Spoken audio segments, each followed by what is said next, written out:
Do you provide consent to being interviewed today? Yes.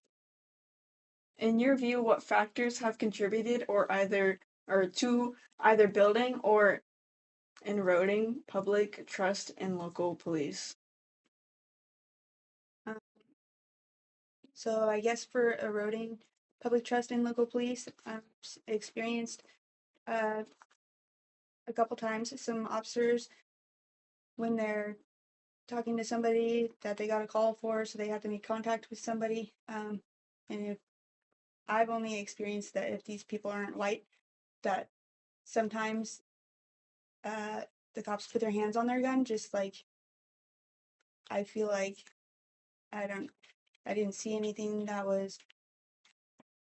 that seemed like it would have been an appropriate response for them to put their hand on their gun because I've been contacted for the same situations before, or I've seen other people that were contacted for basic the same situation, and I've never had that happen to me where a cop put their hand on their gun for any situation that I've ever been contacted for. So I just feel like maybe it's like a bias thing or like racist or something sometimes, but I've also seen um, the opposite too, where I've seen like a domestic violence situation where the police were contacted and they came and really made a difference helping um, separate the people that were having the altercation and then being supportive for the person that was uh, the target of the altercation. So I've seen it both ways. What roles should the community play in creating safe neighborhoods beyond relying on police? Um, I feel like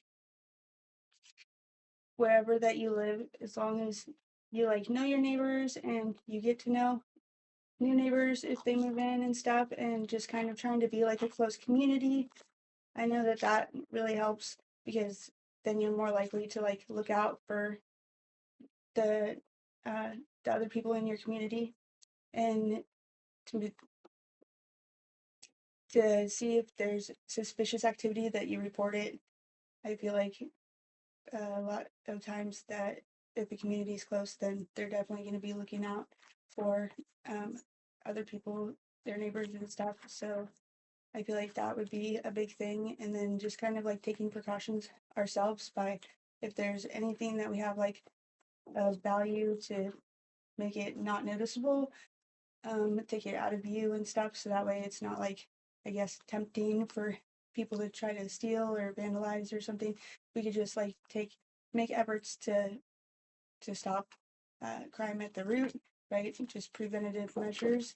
We could also uh, invest in programs like housing and make sure that job opportunities are available. And if people actually have a chance at obtaining a job, I think that there would be less homeless people, and these people would earn their own money and be less likely for it would be less likely for so much crime to continue.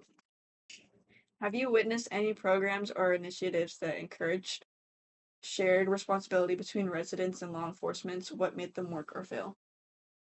I feel like I've seen some programs that have worked, uh, such as the neighborhood watch programs, um, just because the neighborhood, and if they feel like they see something that's suspicious, they report it, and I feel like that's um, where it's better to be able to notice, to be vigilant and notice if things are going on, to be able to help out your neighbor and report that for them instead of it getting to the point where they have to call themselves if they could be put into a negative situation, right? And then end up maybe getting hurt or something. So I feel like that's definitely um, something that has worked, and the citizen patrol where trained citizens patrol their neighborhoods and stuff. I feel like that's definitely a big positive thing. Thank you. Of course.